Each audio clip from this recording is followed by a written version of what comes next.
Qishning sovug'i ortda qolib, dehqonchilik mavsumi kirib keldi. Issiq mavsum boshlandi.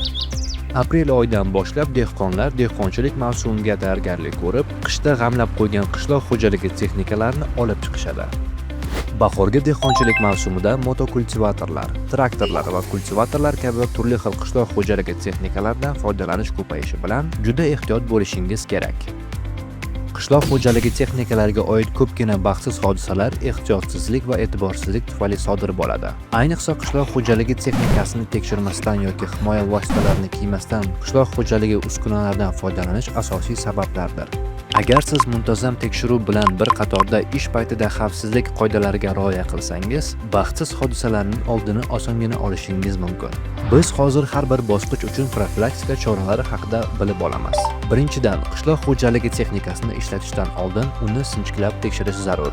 Motor moyi, tormoz va shinalar holatini tekshiring va agar biror bir anormallik aniqlansa, texnik xizmat ko'rsatilmaguncha ishlatilmasligi kerak. Ayniqsa eski qishloq xo'jaligi texnikasi tez-tez buzilib qoladi va muntazam tekshiruvlarni talab qiladi. Ikkinchidan, himoya vositalarini kiyganingizga ishonch hosil qiling. Xavfsizlik asoslari, masalan, qattiq ishlangan va qo'lqoplar bilan bir qatorda yenglari osilgan yoki keng shim kiyishdan saqlanish muhim. Chunki ular qishloq xo'jaligi texnikasiga tushib qolishi mumkin va sirpanishga chidamli xavfsizlik etiklari tavsiya etiladi. Bundan tashqari, yarim tunda ishlaganda nur qaytaruvchi nimchalar kiyish kerak. Uchinchidan, qishloq xo'jaligi texnikasiga nur qaytaruvchi plastinalar o'rnatish orqali tungi baxtsiz hodisalarning oldini olish mumkin. Tunda boshqa transport vositalari va piyodalar qishloq xo'jaligi texnikalarini osongina aniqlay olishlari uchun qishloq xo'jaligi texnikalariga nur qaytaruvchi plastinalar o'rnatilgan bo'lishi kerak. Mashinaning orqa va yon tomonlariga nur qaytaruvchi plastinalarni joylashtirish samarali hisoblanadi va siz tez-tez tekshirib turishingiz kerak. Chunki agar u tuproq yoki o't bilan qoplangan bo'lsa, bu samarasiz bo'ladi. Xavfsizlikning dastlabki tekshiruvi tugagandan so'ng biz endi haqiqiy foydalanish paytidagi ehtiyot choralari haqida bilib olamiz. Ferma mashinalaringizni boshqarish uchun qachon litsenziya kerakligini tekshirib ko'raylik.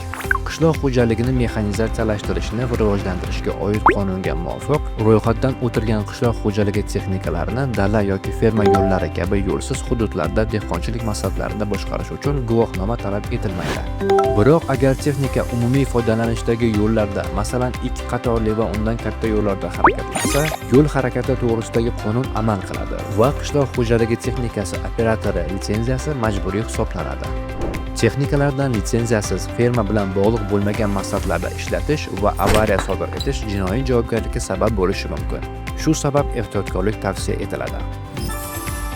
Tor va o'nqir-cho'nqir qishloq yo'llari tufayli tezlikni oshirganingizda ag'darilib ketish xavfi yuqori. Tor yo'llarda, qiyaliklarda va panduslarda harakatlanayotganingizda sekinlashishingiz kerak. Yo'llarda harakatlanayotganda eng chetki o'ng qatorda harakatlanish kabi yo'l harakati qoidalariga rioya qilishingiz kerak. Bundan tashqari, yukni ortiqcha yuklamasligingizga ishonch hosil qilishingiz kerak. Yuklanish ish qobiliyatini pasaytirishi va ko'rinishni to'sib qo'yishi mumkin. Bu esa baxtsiz hodisalar ehtimolini oshiradi.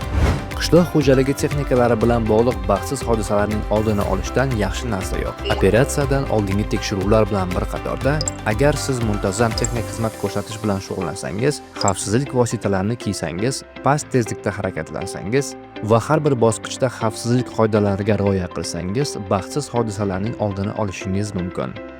Xavfsiz qishloq bu faqat bizning mas'uliyatimiz tufayli yuzaga keladi.